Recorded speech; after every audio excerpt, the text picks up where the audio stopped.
Hello, I'm Austin, and in this video we're going to be looking at the Morimoto XBT automotive light controller. So first, before I get into user testing and all that, I want to look at the app itself as it currently exists and just go over some of the issues that I've identified. And let's get into that. So the first problem that I kind of noticed immediately off the bat is you'll see there's no list of the devices that are connected to the app. I use this to control my car's headlights. So it's important for me to know just like when I'm connected to those. I'd like to be able to look at that and just see it and have some kind of feedback for it. The next issue I had is that this app comes with a lot of like pre-saved themes and favorites that you can't get rid of. Me personally, I never want my lights to be blue or red. And that's a preset theme on here. Very possible to accidentally click that. Really don't want to do that. I'd like to be able to just delete them so that it's not an option. And then finally, the app has these modes that you can switch your lights to. Solid, fade, strobe, loop. There's no way within the app to tell what these do. That's just something that I'd like to fix because there was no way for me to tell what they did until I tried them, and that's probably not the best way for it to be. Real quick, just before I get into the user testing videos and explaining my solution to these problems, I just want to explain the script that I ran my users through. Users were first asked to pull up a list of the devices that they are connected to. Next, they were asked to delete an unwanted theme. And finally, they were asked to pull up an explanation of each mode. So now that we know the problems and kind of what we're looking for, let's see how people were able to navigate the prototype.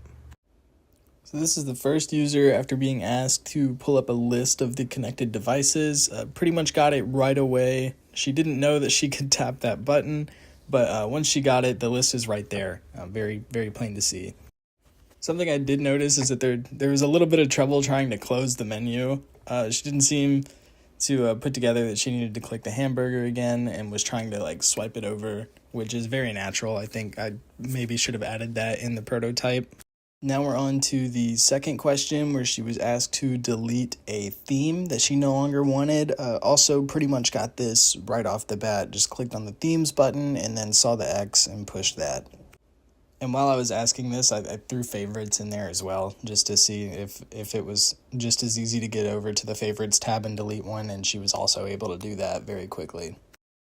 Now on to the third prompt, where she was tasked with finding out what the different modes do, and you can see first she went to the themes tab, which maybe themes and modes kind of feel like the same thing, but eventually she found the help menu. It took a few tries, maybe it wasn't very obvious, but she did eventually make her way over to it, and that's kind of what the goal was. The second user also didn't seem to have any trouble finding the connected devices. They intuitively clicked on the hamburger, just kind of knew immediately that's where they needed to go. For the second prompt, when he was asked to delete a theme, he navigated instead to the favorites menu, which tells me that there might be some kind of overlap or a little bit of confusion over the difference between a theme and a favorite, which is something that I also felt when using the app, but I didn't feel the need to change it for the prototype. However, going forward, I think it would be beneficial to maybe combine the two into a singular menu. So now I made it to the third prompt where he's been asked to find out what the different modes do, and this is something that is kind of hard for me to test because I don't have Bluetooth connection in the prototype. Intuitively, he wanted to just click on the modes and watch what the lights would do, but we couldn't connect. It's a Figma prototype, so we couldn't connect it to any actual lights, and that's something that may have been considered when the original app was made.